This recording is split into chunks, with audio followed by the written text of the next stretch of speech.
Hey there everybody, welcome back to the channel. So today we'll start doing the Phyrexia All Will Be One set review for Limited and Constructed. Been pretty excited for the arrival of this set.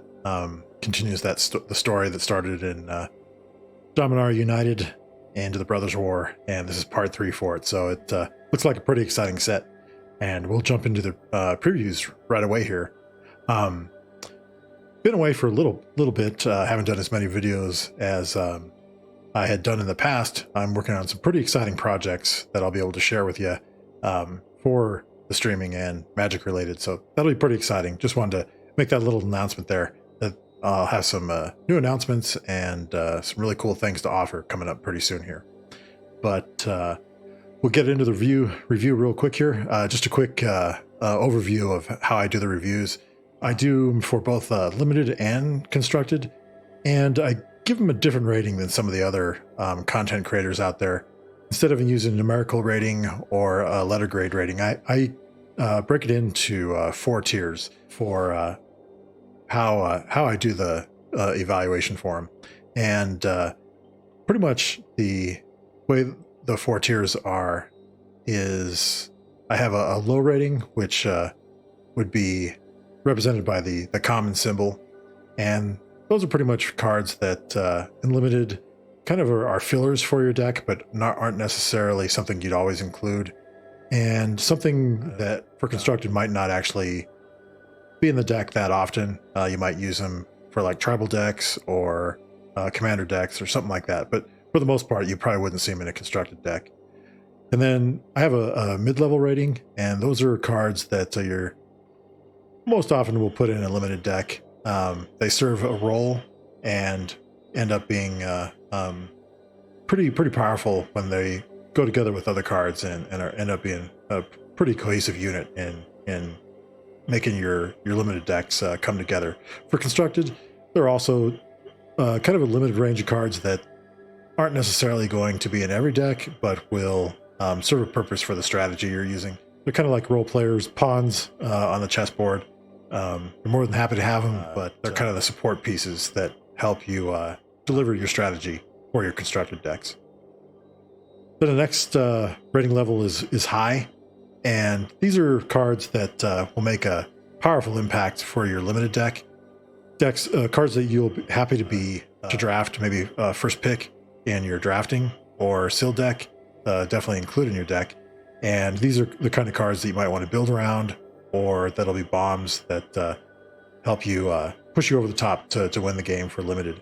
Same thing for Constructed. These are your cards that are going to be staples in your Constructed deck, stuff that you're going to see quite often in most Constructed decks for most formats, and also like in Commander, you'll definitely see a copy of these running around in Commander decks that are utilizing some of the newer strategies. So it's definitely a card that is high on the rating level that you'll see often. And then every once in a while, I'll give a card an epic rating. These are just cards that are most definitely bombs. You're gonna, as soon as you see it in a draft, you'll pack one, pick one, or you'll pick it, or even to the point that it's so powerful that you might actually switch your draft strategy. You're always happy to get it when you see it in your Limited draft or sealed deck. For Constructed, these are cards that when they hit the board, they change the face of the game, they change the outcome in your favor, or they help you stabilize. Cards like that can help you reset the game, like a board wipe, certain things like that, or a really powerful legendary creature or planeswalker that immediately draws your opponent's attention. Same thing for Commander, something that immediately alerts your other opponents that if they don't take care of this card, or if they don't have an answer for it, you're going to win the game. So those are usually worthy of the epic rating. So today we're going to dive right into going to do the lands first, kind of changing the order that I usually do the set reviews. Usually I go in the order of the color wheel, followed by multicolor artifacts and lands, but I figured for Phyrexia All Will Be One, it'd be kind of fun to do it in the order that the Phyrexia spheres are assembled on that plane. And when you first get the Phyrexia, and for those of you that have read been reading the Magic story and the Phyrexia All Will Be One story, you know that the first thing the good guys encounter when they get to Phyrexia is the initial sphere. And I thought it'd be kind of neat to start the lands, and then we'll just go in the order that the spheres are on the plane of Phyrexia. So first up, though, like I said, we're doing lands. We'll give this a shot here, see what new cards the set offers. So our first card up is, we're actually going to start with the commons, and our first card is Terramorphic Expanse. It's a reprint. I think it originally appeared in Time Spiral, and it's your typical fetch, color fixing or mana fixing common. You can tap it to sacrifice Terramorphic Expanse, search your library for a basic land card, put it onto the battlefield tapped, then shuffle. From what I've seen so far, this is probably, I believe, the only mana fixing at the common slot, so it's definitely a card that I wouldn't mind getting in my limited deck, and so I'm definitely happy to see it. Probably be worthy of a mid pick, and just because of the fixing, I think I'll give it a mid rating for limited. It's definitely serves its purpose, and there's also cards that trigger off of sacrificing and putting stuff into your graveyard. So I think it's a solid card for that for limited. For constructed, give it a low rating. They're just other lands that you're probably going to use.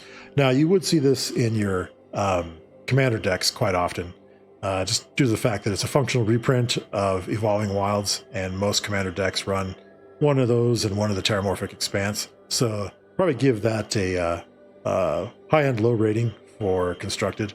You'll be happy to use that to help fix your mana for this card. So yeah, I think mid for limited, low for constructed for the Terramorphic Expanse.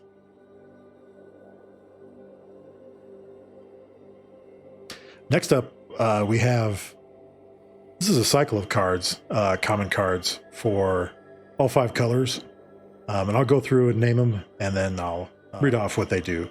So all 5 colors basically have this one is the Autonomous Furnace, the land and a sphere, and Autonomous Furnace enters the battlefield tapped. You can tap it to add red, and you can pay 1 and red and tap it and sacrifice the Autonomous Furnace to draw a card.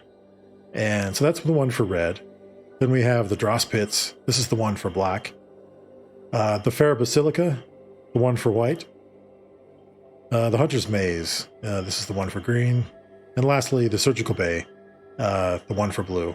And all these common lands come into play tapped. You can tap them for the mana of that color that you need, and then sacrifice it to draw a card.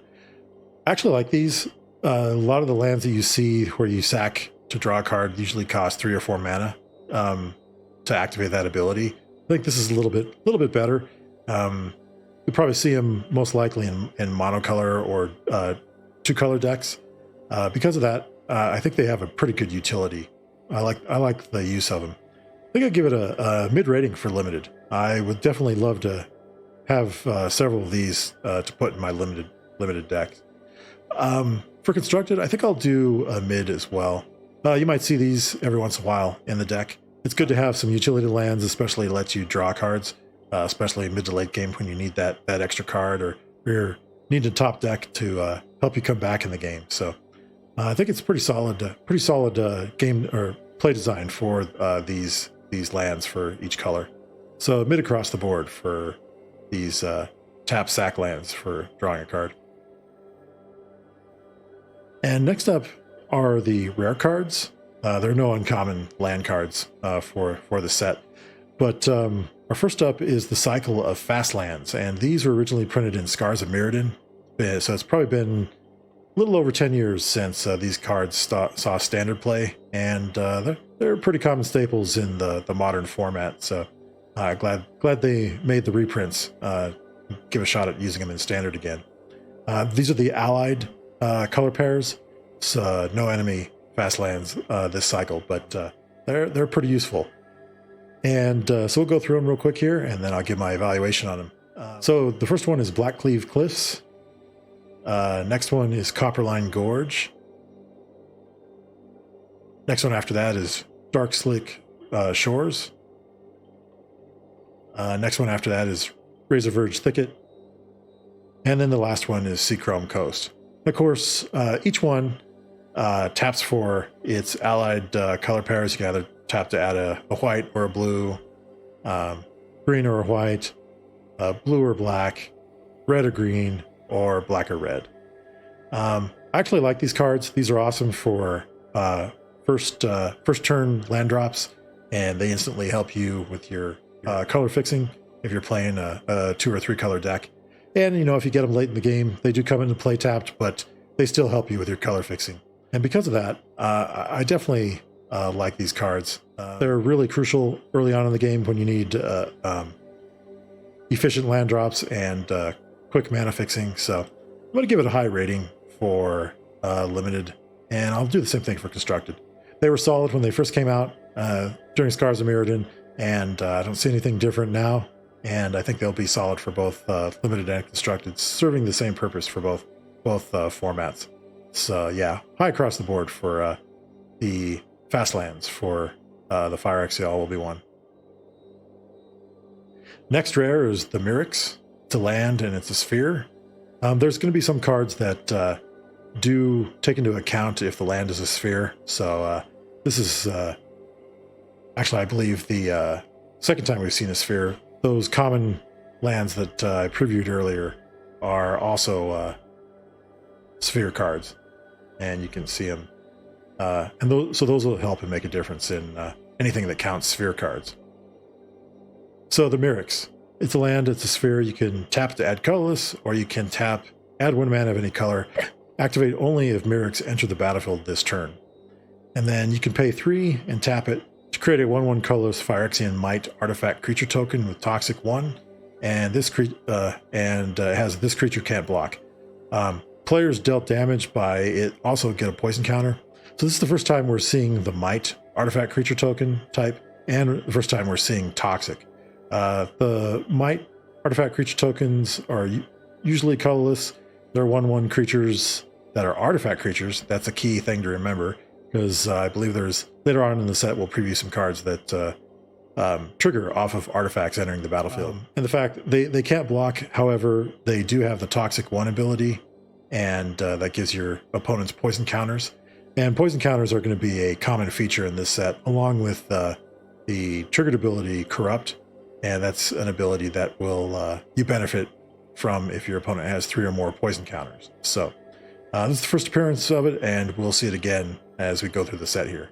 I like the card. It has some short-term usage for it, and some initial color fixing when it comes into play. You can tap to add 1 color of any mana, but the long-term effect for it is being able to tap it, to pay 3 and tap it to create a 1/1 Might creature token, artifact creature token with Toxic.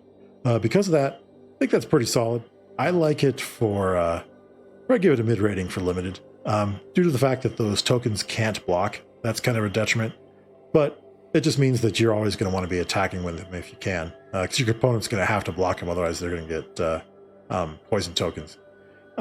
Also, the fact you can just create them to create an artifact creature token, which will help your artifact triggers. That's just something to keep in mind with it. And then I think for constructed, I'll do the same thing, give it a mid rating. I don't know if it would make the cut in most constructed decks, maybe in a commander deck if it's built around artifacts and certain themes. It's a utility card that has a dedicated focus for the deck strategy that you might be using that involves creature tokens and artifacts. So I'll give it a mid rating across the board for limited and constructed. Next up is another rare, the Monumental Facade. It's a land, a sphere. The Monumental Facade enters the battlefield with 2 oil counters on it. So this is the first time we see oil counters. That's something to keep in mind. You can tap to add it colorless, or you can tap to remove an oil counter from Monumental Facade and put an oil counter on target artifact or creature you control, activated only as a sorcery. So it's pretty much a repository, or actually just a little a land that utilizes oil counters. Oil counters are going to be a big thing in this set as well.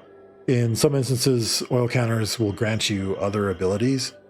So the fact that you can use this land to put oil counters on an artifact or a creature will help expand the effects or abilities of those artifacts or creatures. So something to keep in mind. And as we go through the set, we'll highlight what abilities those oil counters help with. So because we know that those are going to be useful later on, I think I'd give it a mid rating for limited. Same thing for constructed. It's also just the fact that it really helps out decks that use oil counters. Other than that, it really doesn't have much of a use other than to tap for colorless. That might be good for a colorless artifact deck or like an Eldrazi deck or something like that. It's good utility land though for oil counters. But I think I'll give it a mid rating across the board though. Our next rare land is the Mycosynth Gardens. It's a land in a sphere. You can tap to add colorless, or you can pay 1 and tap to add 1 mana of any color, or you can pay X and tap it, and the Mycosynth Gardens becomes a copy of target non-token artifact you control with mana value X. This is pretty cool. I like this card. There's probably some really solid artifacts in this set that you could make a copy of it, a token copy of it, and you just pay X and tap it.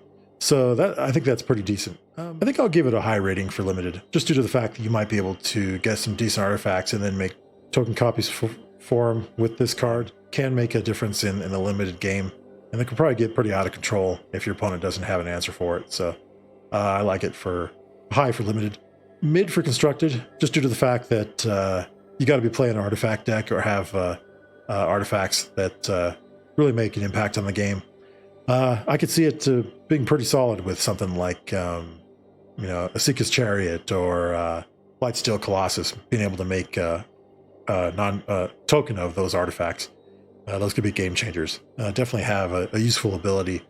It's not overwhelming, but it's a pretty solid utility card, and because of that, I think you'll see it get some decent use in constructed and commander as well. So we'll go high for limited and mid for constructed. I believe this is our last rare card. It's the Seed Core, it's a land, and it's a sphere. You can tap to add colorless with it, or you can tap to add 1 mana of any color. Spend this mana only to cast Phyrexia and creature spells. And then it has Corrupted. This is the ability that I had mentioned earlier, where if your opponent has 3 or more poison counters on them, they are corrupted. So it says Corrupted, tap, target 1/1 creature gets +2/+1 until end of turn. Activate only if an opponent has 3 or more poison counters. This is pretty cool. This is kind of like one of those artifacts. I can't remember what the name of it was, but it gives a 1/1 creature +2/+1. Pretty solid. You could do this with your mites. This will make a 1/1 mite into a 3/2 mite. Or cool thing is though that you could activate it as an instant. It doesn't have to be as a sorcery, and though your opponent does have to have the 3 poison counters, but this could be pretty useful in combat. So I think it's going to have its most power in stuff that where you have a Phyrexian creature tribal. That's something to keep in mind as well. If you're just playing a lot of tokens, 1/1s, and you have ways to get your opponent to be corrupted, this could be useful as well. I'm going to give it, just to the nature of what the limited format will be for Phyrexia, I think I'll give it a high rating for limited. For constructed, I'll give it a mid rating. It's somewhat limited and constructed, just due to the fact there are so many options, but if a build around, it could be solid. I don't see more than one copy of it being used that often in constructed. And of course, you'll be happy to have it in limited. So solid card. I like the theme and idea behind it. I think it's something that would be fun to use and be exciting to see how it plays out for both limited and constructed. So yeah, we'll go high for limited and mid for constructed for the Seed Core. So that was a quick one for the lands for Phyrexia. All will be one. Next up, next video, we're going to move on to artifacts, which will be pretty fun. Just a quick thing to keep in mind that I failed to mention in the intro was that the ratings I give these are just my initial impressions of the card. It doesn't mean this is the way the cards will play out once you actually get them and start playing with them.